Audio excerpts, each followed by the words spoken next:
in the proof. We are the Windy City Tasters.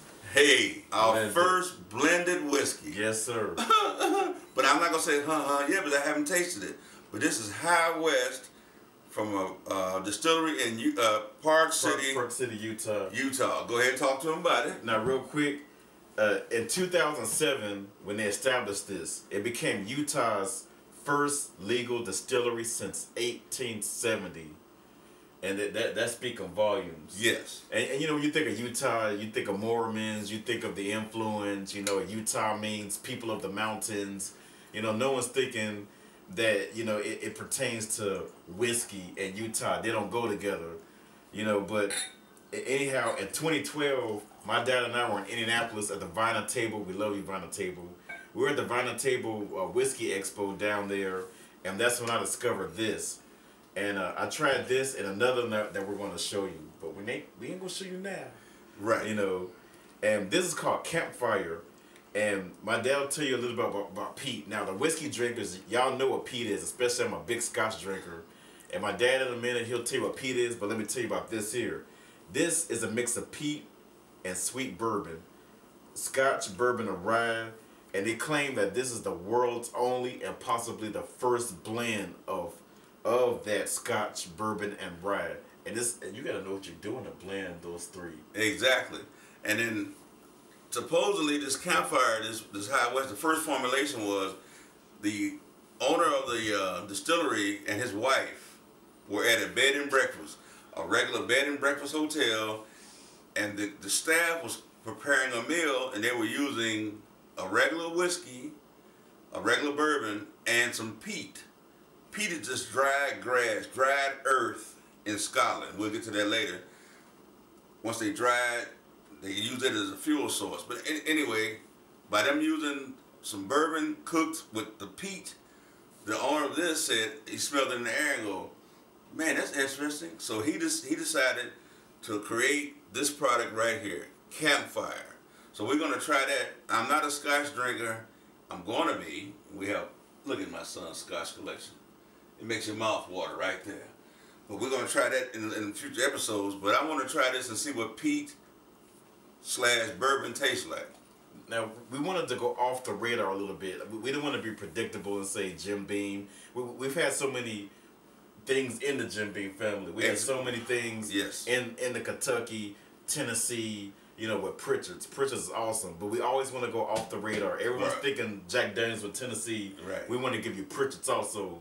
So this was inspired by, you know, campfire, s'mores, reminiscent of those nostalgic times, the outdoors, and they wanted the whiskey to come part into that environment. Right. So I said, Dad, let's kind of do a little different.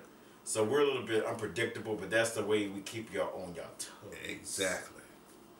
All right, you know what? We're gonna look at the legs. Look at the legs. Now this is the first what you say? The blended. The first blended featured on our show. The first one that blend bourbon, Scotch, and rye. Ooh wee. So now, somebody's always jumping the gun. It's a thin coating. It's a thin coating. And the legs are simple and thin, but the legs stay though. They're thin, but they stick around. I'm looking.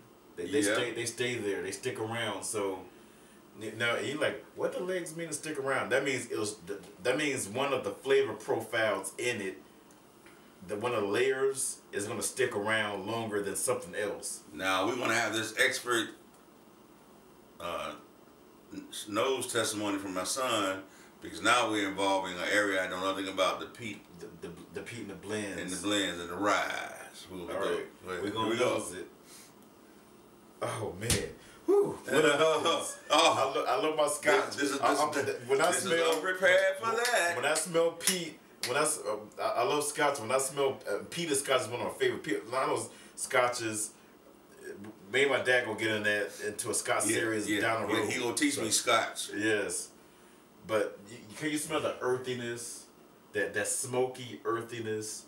Yeah, it does smell smoky. Yes, that deep smoke. It's like think of a campfire. Inhale, and think of a campfire in the distance, like the wind blowing the smoke. Okay, that's I can feel a campfire, Wyoming. Yeah. No. Right. Okay, here we go. We're gonna take a taste.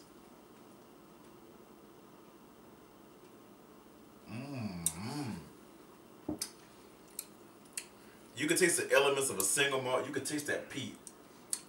Yeah, is that what I'm tasting? The peat? Yes, that smokiness. Yeah. Okay. Yeah, smoke. Yeah. Yeah. And that bourbon has that sweetness that rounds it out, and then the rye gives it that peppery spiciness in the middle. So you got a trifecta of things that kind of intertwine like a braid of somebody's hair, hanging down real low. Right. You went with the hair and the real low. Ooh, that peat. I love peat. Scotch drinkers, y'all to get a hold of that. I'm gonna give her this Tyrannosaurus Rex. Oh yeah. Triceratops cube. Rest. Okay. All right, we're gonna swirl this around. And I know we're doing the show, and once again, we encourage you to take your time. Yes. And start out neat, and just do a cube at a time. Or sip at a time neat. Right. Until you say, well, let me try it with a cube. Don't rush to a cube. Because the flavor. See, bourbon drinking is all about experience. This is an experience right here. Now they've done 3 things at once.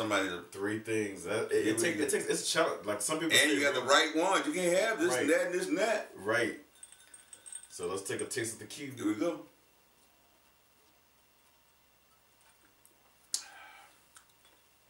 Once again, I love this neat.